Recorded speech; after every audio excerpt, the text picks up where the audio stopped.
As armas e os barões assinalados, que da ocidental praia lusitana, por mares nunca dantes navegados, passaram ainda além da Taprobana, e em perigos e guerras esforçados, mais do que prometia a força humana, e entre gente remota edificaram novo reino que tanto sublimaram. E também as memórias gloriosas daqueles reis que foram dilatando a fé e o império, e as terras viciosas de África e de Ásia andaram devastando, e aqueles que por obras valerosas se vão da lei da morte libertando. Cantando espalharei por toda parte, se a tanto me ajudar engenho e arte. Cessem do sábio grego e do troiano as navegações grandes que fizeram, cálice de Alexandre e de Trajano a fama das vitórias que tiveram, que eu canto o peito ilustre lusitano, a quem Netuno e Marte obedeceram. Cesse tudo que a musa antiga canta, que outro valor mais alto se alevanta. E vós, Tágides minhas, pois criado tendes em mim um novo engenho ardente, sim sempre verso humilde celebrado foi de mim vosso rio alegremente. Dai-me agora um som alto e sublimado, um estilo grandílogo e corrente, porque de vossas águas Febo ordene que não tenho invejas de Hipocrene. Dai-me uma fúria grande e sonorosa, e não de agreste avena ou frauta ruda, mas de tuba canora e belicosa, que o peito acende a cor ao gesto muda. Dai-me igual canto aos feitos da famosa gente vossa que a Marte tanto ajuda, que se espalhe e se cante no universo, se tão sublime preço cabe em verso. E vós, ó bem-nascida segurança, da lusitana antiga liberdade, e não menos certíssima esperança de aumento da pequena cristandade, vós, ó novo temor da maura lança, maravilha fatal da nossa idade, dada ao mundo por Deus que todo mande, pera do mundo a Deus dar parte grande. Vós, tenro e novo ramo florescente de uma árvore de Cristo mais amada que nenhuma nascida no ocidente, cesárea ou cristianíssima chamada. Vede-o no vosso escudo que presente vos amostra a vitória já passada, na qual vos deu por armas e deixou as que ele peraci na cruz tomou. Vós, poderoso rei, cujo alto império o sol logo em nascendo vê primeiro, vê-o também no meio do hemisfério, e quando desce o deixa derradeiro. Vós que esperamos julgo e vitupério do torpe ismaelita cavaleiro, do turco oriental e do gentil que ainda bebe o licor do santo rio, inclinai por um pouco a majestade que neste tenro gesto vos contemplo, que já se mostra qual na inteira idade, quando subindo ireis ao eterno templo. Os olhos da real benignidade ponde no chão, vereis um novo exemplo de amor dos pátrios feitos valerosos, em versos divulgado numerosos. Vereis amor da pátria não movido de prêmio vil, mas alto e quase eterno, que não é prêmio vil ser conhecido por um pregão do ninho meu paterno. Ouvi, vereis o nome engrandecido daqueles de quem sois senhor superno, e julgareis qual é mais excelente, se ser do mundo rei, se de tal gente. Ouvi que não vereis com vãs façanhas fantásticas, fingidas, mentirosas, louvar os vossos como nas estranhas musas, de engrandecer-se desejosas. As verdadeiras vossas são tamanhas, que excedem as sonhadas fabulosas, que excedem Rodamonte o vão rugeiro, e Orlando ainda que fora verdadeiro. Por estes vos darei um Nuno Fero, que fez ao rei e ao reino tal serviço, um Egas e um Dom Fuas, que de Homero a cítara para ele só cobiço. Pois pelos 12 pares dar-vos quero os 12 de Inglaterra e o seu magriço. Dou-vos também aquele ilustre Gama, que pera si de Enéas toma fama. Pois se a troco de Carlos, rei de França, ou de César, quereis igual memória, vede o primeiro Afonso, cuja lança escura faz qualquer estranha glória, e aquele que a seu reino a segurança deixou com grande e próspera vitória, outro João invicto cavaleiro, o quarto e quinto Afonsos e o terceiro. Nem deixarão meus versos esquecidos aqueles que nos reinos lá da aurora fizeram, só por armas tão subidos, vossa bandeira sempre vencedora, um Pacheco fortíssimo e os temidos Almeidas por quem sempre o Tejo chora, Albuquerque terrível, Castro forte e outros em quem poder não teve a morte. E enquanto eu estes canto e a vós não posso, sublime rei, que não me atrevo a tanto, tomai as rédeas vós do reino vosso, dareis matéria nunca ouvido canto. Comecem a sentir o peso grosso, que pelo mundo todo faça espanto, de exércitos e feitos singulares, de África as terras, de Oriente os mares. Em vós os olhos têm um ouro frio, em que vê seu exício afigurado. só com vos ver o bárbaro gentil mostra o pescoço ao jugo já inclinado. Tétis todo cerúleo senhoril tem pera vós por dote aparelhado, que afeiçoada ao gesto belo e tenro, deseja de comprar-vos para genro. Em vós se vem da olímpica morada dos dous avós as almas cá famosas, uma na paz angélica dourada, outra pelas batalhas sanguinosas. Em vós esperam ver-se renovada sua memória e obras valerosas, e lá vos tem lugar, no fim da idade, no templo da suprema eternidade. Mas enquanto este tempo passa lento, de regerdes os povos que o desejam, dai vós favor a novo atrevimento, para que estes meus versos vossos sejam. E vereis ir cortando o salso argento os vossos argonautas, porque vejam que são vistos de vós no mar irado, e costumai-vos já ser invocado. Muito bem, sejam bem-vindos mais uma vez ao Instituto Hugo de São Vítor. Estes foram as 18 primeiras oitavas dos Lusíadas de Luís Vaz de Camões, não é? Esta epopeia é constituída aqui de muitíssimos versos, é um grande poema, não é? Então a epopeia é justamente uma narração que conta uma história longa, certo? Ele tem uma, como diz, né? É uma narração, então está narrando certos feitos e onde incorrem diversos personagens e tal, a trama toda é bastante complexa e tal, e Camões escreve a sua epopeia, né, dentro de uma tradição que já a seu tempo tem aí, sei lá, 2.500 anos, mais, não, 3.000 anos, sei lá, certo? Porque nós não sabemos de quando são as epopeias de Homero, né? Disse que mais ou menos ali por volta de 800 a.C., mas na verdade pode ser até um pouco antes, né? Já que as histórias narradas ali datam de 1.200 anos antes de Cristo.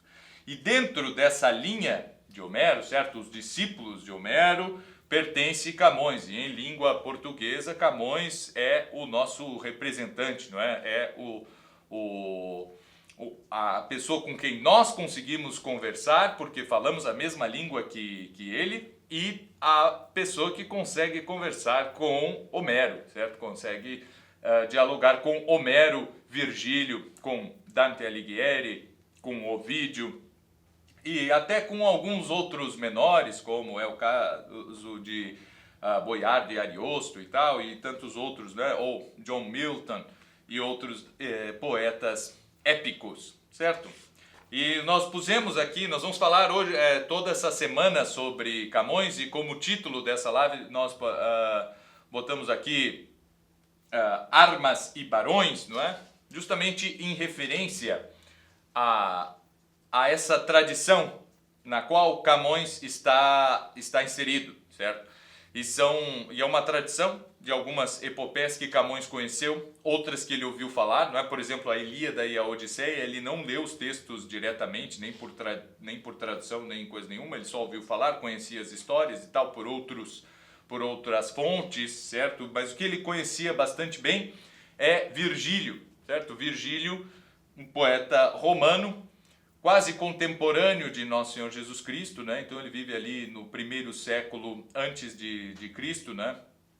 Na época de Augusto, e começa o seu grande poema, a Eneida, com as mesmas palavras aqui do que Camões, não é?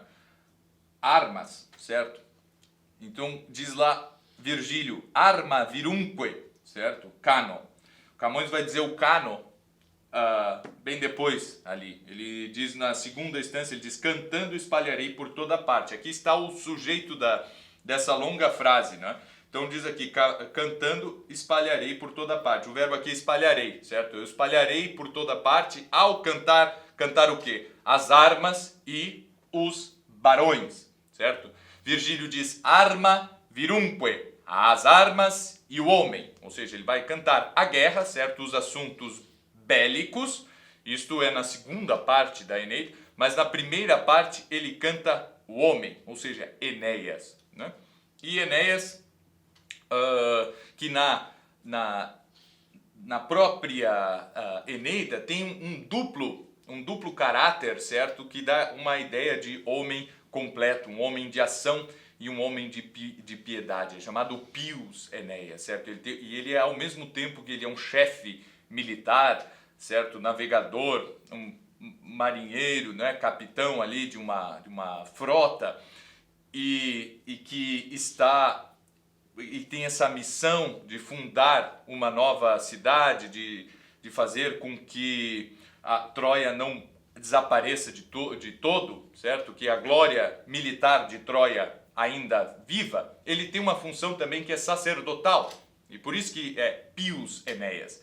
A grande missão mesmo de Enéas é levar os penates, que são os deuses locais de Troia, para um sítio seguro, certo? É isso que Enéas tem que fazer. Bom, os meios são o meio da navegação, o meio da guerra, o meio da conquista e tudo isso, certo? Então, nós temos esses dois aspectos na própria personalidade, na vida de Enéas, que são bem presentes na obra de Virgílio, certo? Enéas, ele é um sacerdote e é um soldado.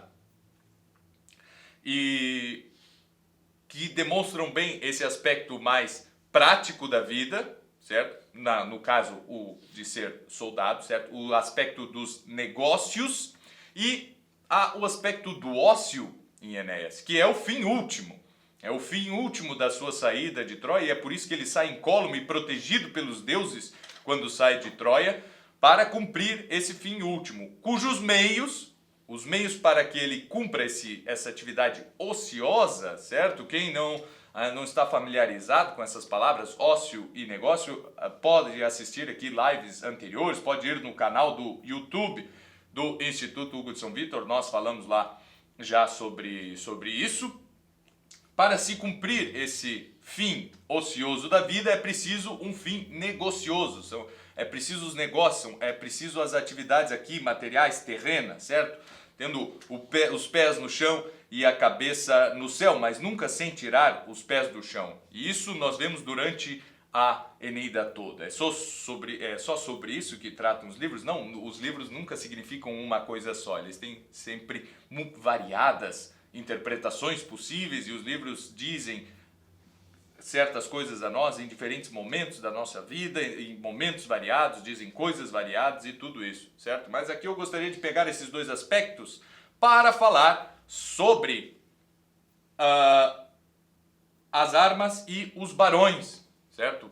Que estão aqui nos Lusíadas, não é? Quem são esses barões? Bem, os barões são os lusitanos, certo? São os portugueses, é a frota de Vasco da Gama, certo? A caminho da Índia, que precisam levar duas coisas, certo? Que nós falaremos nos próximos dias aqui. Precisam levar a fé e o império, certo? A fé e o império.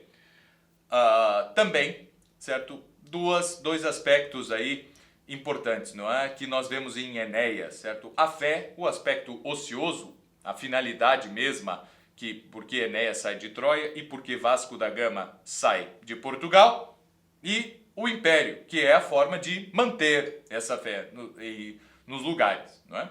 Então não adianta nós irmos aí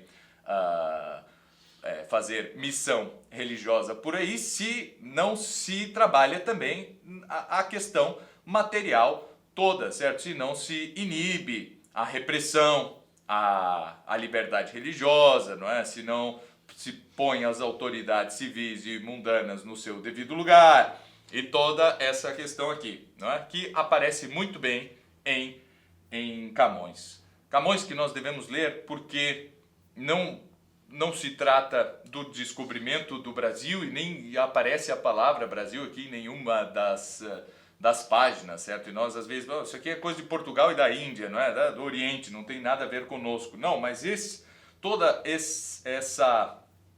as motivações que aparecem aqui são as mesmas motivações que levaram ao descobrimento e à colonização do Brasil, certo? A nossa cultura inteira está fundada nessas ideias que estão aqui nos Lusíadas, certo? Esse é o mito fundacional, não de um lugar terreno, mas de uma forma de encarar toda a realidade. É sobre isso que nós vamos falando aí sobre essa nova realidade que surge a partir das navegações portuguesas e que tem o seu mito fundacional narrado a posteriori, como sempre é um mito fundacional aqui em Camões. E para bem narrar isso, né, Camões não foi o único a escrever uma epopeia sobre a glória dos portugueses nos mares e nos novos mundos, certo? Mas ele foi o melhor, né? O que melhor dominou a técnica.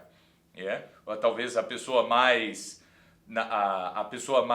engenhosa de todas, a mais talentosa, a mais criativa, mas que soube conciliar a técnica com o seu talento, certo? Nós normalmente temos falado 20 minutos, temos aí mais uns 4 minutos, e aí eu não gostaria de deixar de falar nessa primeira live sobre como ler aqui, não é? Rapidinho aqui, como ler esse poema, certo? Que as pessoas às vezes têm dificuldade, né?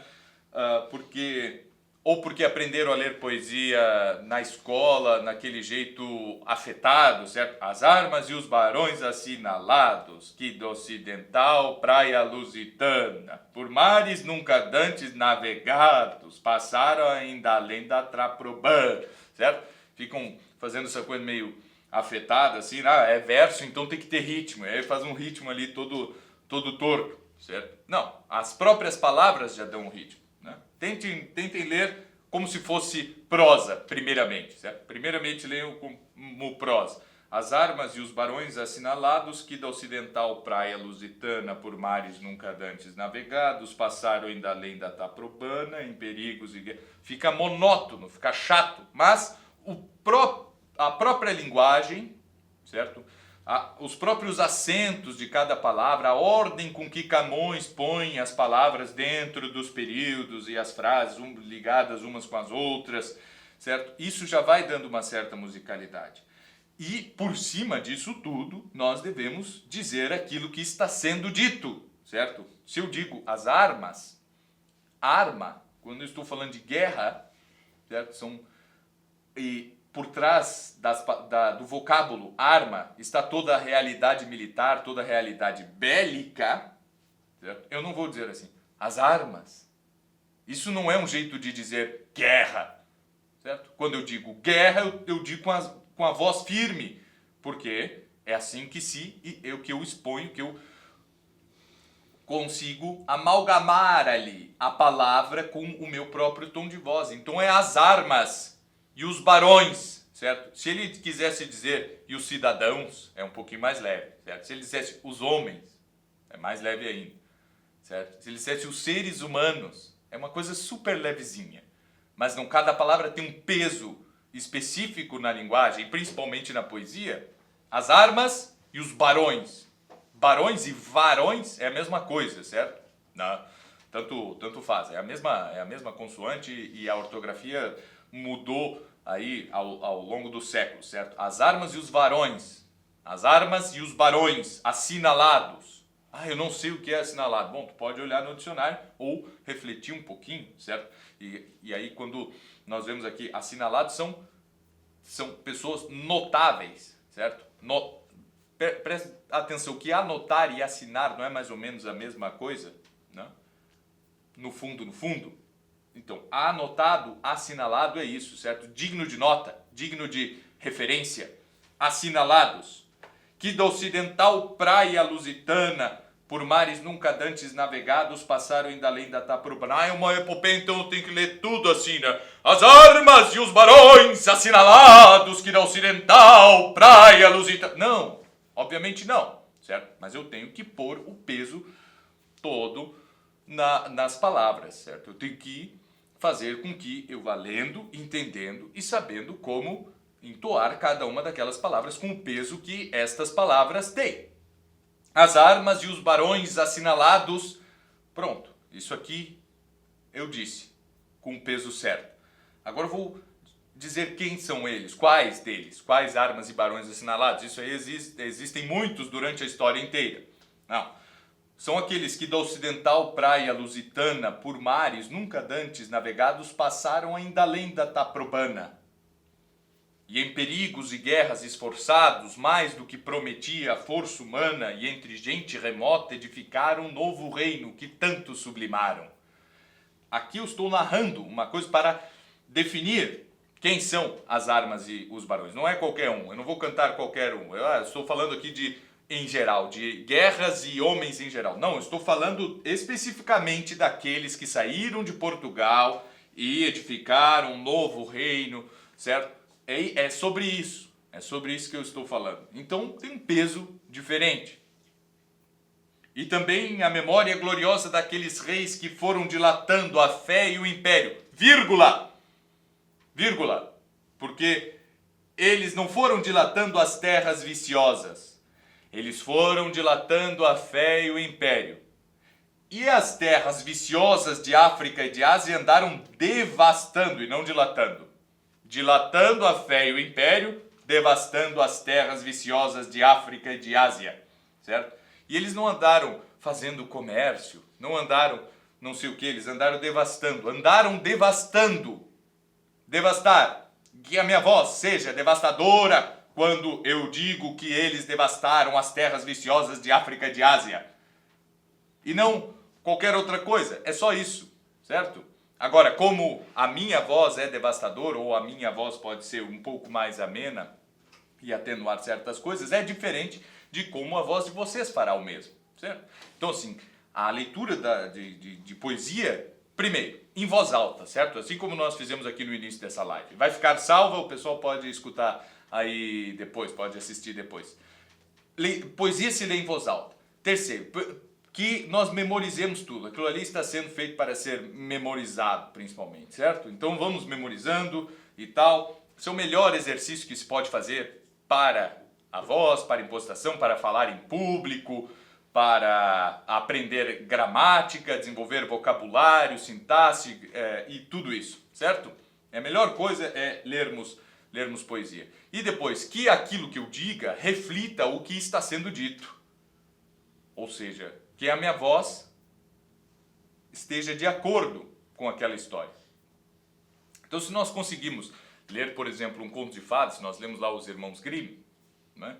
E eu ponho na boca da Chapeuzinho Vermelho a mesma coisa que eu ponho na boca do Lobo Mau, certo? Estou com um problema ali, né?